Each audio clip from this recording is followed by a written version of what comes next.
बिस्मिल्लाहिर्रहमानिर्रहीम, अस्सलाम वालेकुम। पाकिस्तान के सबसे बड़े आईनी और कानूनी माहिर वकला रहनुमा एतजाज़ अहसन साहब डट गए हैं और जिस तरह उन्होंने हाल ही में कहा कि वो वकला तहरीक की खुद क़यादत करने को तैयार हैं, अब उन्होंने ये महाज संभाल लिया है।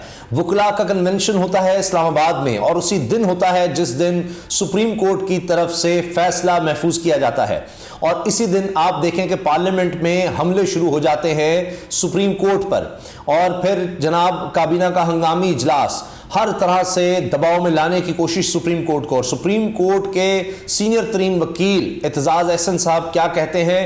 एतजाज़ अहसन कहते हैं कि चीफ जस्टिस उमरता बंदयाल साहब डट जाएं और ना सिर्फ ये बल्कि वो अपने कुलीग्स को, जिनमें रज़ा रब्बानी शामिल हैं, उनको भी तनकीद का निशाना बनाते हैं। काजी फाइज ईसा साहब के हवाले से बड़ी अहम बात करते हैं, उनको समझाते हैं काजी फाइज ईसा को ये क्या किया जा रहा है काजी फाइज ईसा की जानिब से। आप देखें कि इस वकला कन्वेंशन में एतजाज़ अहसन साहब ने खुद खिताब किया है और इसमें बड़े पुरजोश पर नजर आए और उन्होंने वाज़ेह लकीर खींच दी है कि ये आइन का फैसला है, सुप्रीम कोर्ट का फैसला है और देखते हैं कि इस फैसले को क्यों कोई नहीं मानता। चौधरी एतजाज़ अहसन साहब ने कहा है पंजाब और खैबर पख्तूनख्वा में इलेक्शन ना कराने के लिए कोशिश जारी है। जिन्होंने सिक्योरिटी देनी है वही इलेक्शन ना कराने की कोशिश में है। पहली बार देख रहे हैं आइन पर अमल दरामद नहीं हो रहा, हुकूमत जबरदस्ती कर रही है। इसहाक डार कहता है पैसे नहीं, जबकि अपने असासे बाहर पड़े हैं इसके। इसहाक डार मुल्क का वजीर खजाना है, ये तो मफादात का टकराव है। रेंजर्स के बारे में कहा जा रहा है कि रेंजर्स नहीं है, पूरी कौम और वकला अपने चीफ जस्टिस उमरता बंदयाल के साथ खड़े हैं। एतजाज़ अहसन का कहना है बहुत बड़ी बात है और एक अहम आदमी ने मुझे ये बात बताई कि एतजाज़ साहब का आना, इस तरह से खड़े होना, इस तरह से बयान करना और हर जगह जाकर, हर चैनल पर जाकर बात करना, ये सुप्रीम कोर्ट के लिए बड़ी ताकत की बात है। ये चीफ जस्टिस के लिए, आइन के लिए ये बहुत ज़बरदस्त है। इससे बड़ा हौसला मिल रहा है। जो डिवाइड की कोशिश की जा रही है, दबाव में लाने की, ये एतजाज़ साहब का ये कहना ही और वकला कन्वेंशन में कहना, फिर इस वकला कन्वेंशन में करारदाद पास हो जाना रूल ऑफ लॉ के लिए, तो ये एक पीडीएम को एक बहुत बड़ा धचका है, बहुत बड़ा धचका है पीडीएम के लिए। एतजाज़ साहब ने कहा जी पूरी कौम और वकला अपने चीफ जस्टिस उमरता बंदयाल के साथ खड़े हैं। जब एतजाज़ साहब ने कह दिया अब शहबाज शरीफ जितना मर्जी करते रहें, अपने वज़रा से जो मर्जी बयान दिलवाते रहें सुप्रीम कोर्ट के खिलाफ या चीफ जस्टिस के खिलाफ या इस बेंच के खिलाफ, एतजाज़ साहब ने जब कह दिया कि पूरी कौम और वकला चीफ जस्टिस के साथ खड़े हैं, तो अब आप सोचिए कि कितनी ताकत इससे चीफ जस्टिस को मिलेगी। 90 दिन आइन का तकाजा है, पूरी कौम की नजरें सुप्रीम कोर्ट पर हैं। नजरिया जरूरत कब तक इस्तेमाल होगा? रेंजर्स तो राना सनाउल्लाह के मातहत है, वो कैसे इजाजत देगा रेंजर्स को कि जी वो आए और सिक्योरिटी दे, इस तरह के इंतजाम? वो तो चाहता ही नहीं है इलेक्शंस करना। लोग महंगाई के सताए हुए हैं, चंद दिनों के लिए आए हैं और यह हाल कर दिया है इस हुकूमत ने। लोग मांग रहे हैं, आटे लेने के लिए लाइनों में लगे हुए हैं। इसहाक डार के हिसाब से डॉलर्स में हैं, डॉलर ऊपर जाए तो इसे तो इजाफा होता है और इसकी दौलत में। एक वज़ीर फाइनेंस का डॉलर से कॉन्फ्लिक्टेड इंटरेस्ट यानी इसका है कि ये तो खुद कारोबारी है। एक बंदा आपकी अदालत से फ्रॉड करके भागा हुआ है। माजी में मियाँ ख़ानदान की एक जज को दी हुई डिक्टेशन रिकॉर्ड पर है जिसकी कभी तरदीद नहीं आई। ये भी हवाला दिया है उन्होंने कि नवाज शरीफ एक तो मुल्क से भागा हुआ और ये लोग डिक्टेट करते थे जजेस को, हाई कोर्ट के जजेस को, और वो रिकॉर्ड पर आ चुकी है डिक्टेशन कि ये फैसला देना है, ऐसे देना है। कभी इसकी तरदीद भी नहीं आई। जस्टिस मुनीर की विरासत नजरिया ज़रूरत है जिसकी वजह से पाकिस्तान में मार्शल लॉ लगे। आइन का तकाजा है, फ़ौज और अदलिया अपने अपने इख्तियार उनके वहाँ पर हैं। और एतजाज़ साहब को मैं देख रहा था, वो ये भी कह रहे हैं मुख्तलिफ प्रोग्राम्स में कि उमरता बंदयाल जो है वो जो काम कर रहा है वो जस्टिस कॉर्नियस वाला है कि वो नजरिया ज़रूरत के खिलाफ जा रहा है। और जो इस वक्त उमरता बंदयाल के खिलाफ खड़े हैं वो सब नजरिया ज़रूरत के साथ, वो सब जस्टिस मुनीर की विरासत, उनकी लेगेसी के साथ खड़े हैं। ये एतजाज़ साहब का कहना ना, अभी ये सनद है चीफ जस्टिस के लिए भी और उतनी ही मनफी सनद है उनके मुखालफिन के लिए भी। आज आइन से फरार नजरिया ज़रूरत है। आइन कहता है 90 दिन में इंतखाबात करवाए जाएं, इसके बाद इन्हें 91 दिन निगरान हुकूमत, यानी 90 दिन से जो ऊपर हुकूमत जाएगी निगरान हुकूमत, वो सिफर हो जाएगी। 1971 में याह्या खान ने जब इलेक्शन मौखर किए तो बांग्लादेश बना, मुल्क टूट गया। पंजाब और खैबर पख्तूनख्वा में इलेक्शन ना कराने के लिए कोशिशें जारी हैं।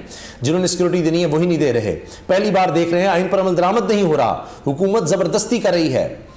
अच्छा, इसमें एक और चीज़ मैं अर्ज़ कर दूँ इससे पहले कि उन्होंने जो रज़ा रब्बानी पाकिस्तान पीपल्स पार्टी के सीनियर रहनुमा उनके बारे में जो कहा है, उससे पहले मैं ये अर्ज़ कर दूँ कि ये जो आपने देखा ना कि आज अचानक माहौल बदल गया, क्योंकि हुकूमत का तो बड़ा प्लान था, वो कुछ लोगों को लेकर भी आए थे एक जत्थे की सूरत में, वही जो उन्होंने पहले सुप्रीम कोर्ट पर हमला किया, और इनके काबीना के लोग बार बार आ रहे थे, बार बार आकर बाहर बात कर रहे थे, अंदर भी बाहर भी बात, और मीडिया से बात कर रहे हैं जी ये 6 जजेस होने चाहिए, इतने जजेस होने चाहिए, फुल कोर्ट होना चाहिए, फलां होना चाहिए, हम नहीं मानेंगे, ये सब इनकार हो रहा था। रात को ही कंटेनर्स लगाने शुरू कर दिए, खारदार तारें लगा दी, बख्तरबंद गाड़ियाँ आ गई, ये हो गया वो हो गया, जिस तरह एक बड़ा दबाव के वकला आएंगे तो पता नहीं क्या हो जाएगा। तो इत्तेजाज साहब ने जब ये बात कर दी ना कि अब मैं वकला तहरीक की क़यादत करने को तैयार हूँ, देखते हैं कि कैसे ये सुप्रीम कोर्ट पर हमला करते हैं, हम बाहर निकलेंगे, सवाल ही पैदा नहीं होता, आइन के साथ होंगे, इनको इलेक्शन करवाने पड़ेंगे, इस सारे ने गेम बदली है। वकला को भी एक एहसास होता है कि एक सक्सेसफुल वकला तहरीक चलाने वाला पाकिस्तान की तारीख की एक इतना सीनियर आदमी वो जब इस तरह की बात कर रहा है तो उनको भी हौसला हुआ, पूरी वकला कम्युनिटी को हुआ। फिर आपने देखा वकला कन्वेंशन हो चुका ऑल पाकिस्तान, उसके बाद अब इस्लामाबाद में हुआ, फिर यहाँ पर करारदाद, तो करारदाद पर करारदाद जो पास हो रही है, और फिर जो कुछ अगर एक आधी बॉडीज़ है ना, वैसे तो 100 की 100 जो पाकिस्तान की बार्स हैं सारी बड़ी, उन सब ने यूनानिमसली ये बात की है, लेकिन फिर भी अगर कोई इधर उधर है तो अब उसकी जरूरत नहीं है कि वो अलग-अलग सामने आ सके।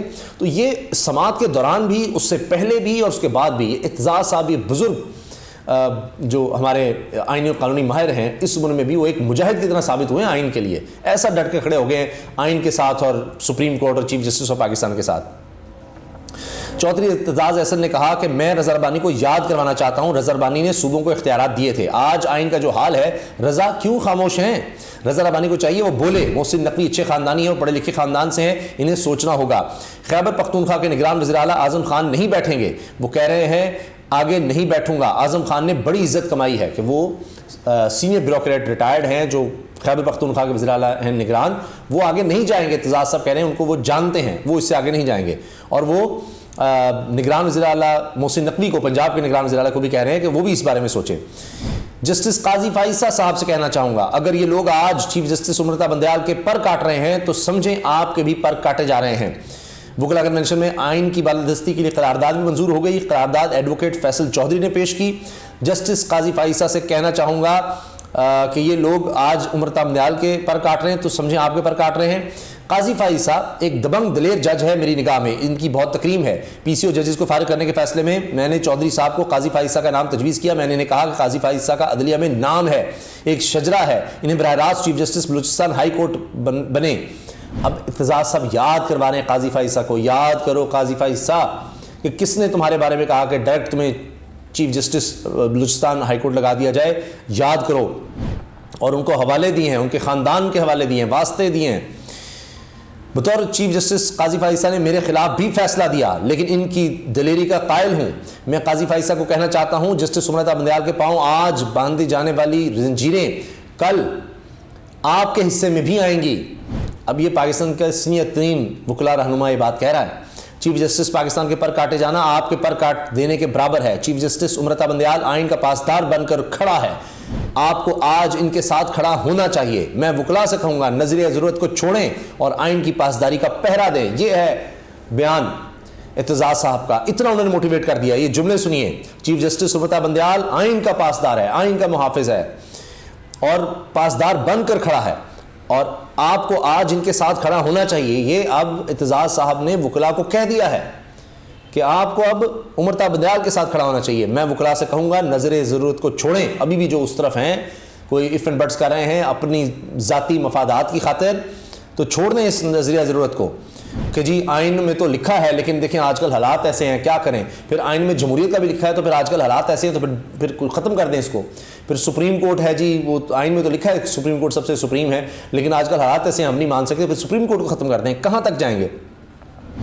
तो फिर कहा वकला से कि आइन की पासदारी का पहरा दें। इमरान खान साहब भी बार बार ये बात कर रहे हैं कि वकला का रोल अब बहुत अहम हो चुका है, क्योंकि जिस तरह की बातें की जा रही हैं, जिस तरह का अब सुप्रीम कोर्ट, क्योंकि मामला सारा सुप्रीम कोर्ट में है, तो ये अब वकला का मामला आ गया है। क्योंकि आज़म नज़ीर तारड़ साहब, वो भी सीनियर वकील हैं, वज़ीर कानून हैं, उन्होंने कहा जी उजरत में फैसला सुनाया गया तो नहीं मानेंगे। आज़म नज़ीर तारड़ ये बात कर रहे हैं। अब दूसरी तरफ इत्तेजाज अहसन साहब आ गए हैं, वकला कन्वेंशन हो गया है। फिर जनाब शहबाज शरीफ कहते हैं मौजूदा बैंक से फैसला कराना इंसाफ के तकाज़ों के मुनाफी है। तो ये प्रेशर डाला जा रहा है अभी भी सुप्रीम कोर्ट पर, रात भी कि जी पता नहीं क्या, सुबह भी क्या हो जाए, क्या कर देंगे। तो इसलिए बड़ी ज़रूरत थी कि एतजाज़ अहसन साहब जो हैं वो इस तरह वाज़े तौर पर सामने आए। अभी एक हालिया उन्होंने इंटरव्यू दिया है, उसमें सुनिए वो क्या कहते हैं। कहते हैं जी जो हालात हैं, एक और वज़ीर-ए-आज़म घर जा सकते हैं। अगर यूसुफ रज़ा गिलानी तौहीन अदालत पर घर जा सकता है तो इस वज़ीर-ए-आज़म को तो लाजमी घर जाना चाहिए। फिर जब अदालत ने कह दिया कि इलेक्शन होने हैं तो फिर इलेक्शन ना कराना तौहीन अदालत ही है ना। पूरी मुस्लिम लीग नवाज को ख़त्म हो जाना चाहिए, ख़त्म कर दें इस पार्टी को ही, इनकी पार्टी को ही ख़त्म कर देना चाहिए, करना चाहिए, आईनी तौर पर ख़त्म करना चाहिए। ये लोग तो एक मफरूर मुजरिम से मशवरे लेकर हिदायत लेकर ले रहे हैं जो मुल्क से बाहर है, उसके ज़रिए मुल्क चलाया जा रहा है। अगर 90 दिन में ये लोग हुकूमत से बाहर निकले तो लोग बाहर निकल आएंगे, यानी अगर 90 दिन में इलेक्शन ना हुए तो लोग बाहर निकल आएंगे।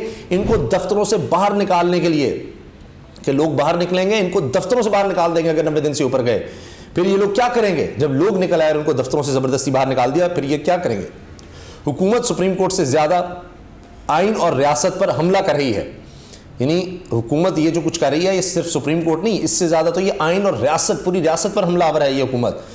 एक मफरूर मुजरिम मुल्क से बाहर बैठकर गोलाबारी कर रहा है और ये हुकूमत इसके सहूलतकार हैं। ये हुकूमत उस शख्स की, उस मफरूर मुजरिम की, नवाज शरीफ की सहूलतकार बनी हुई है।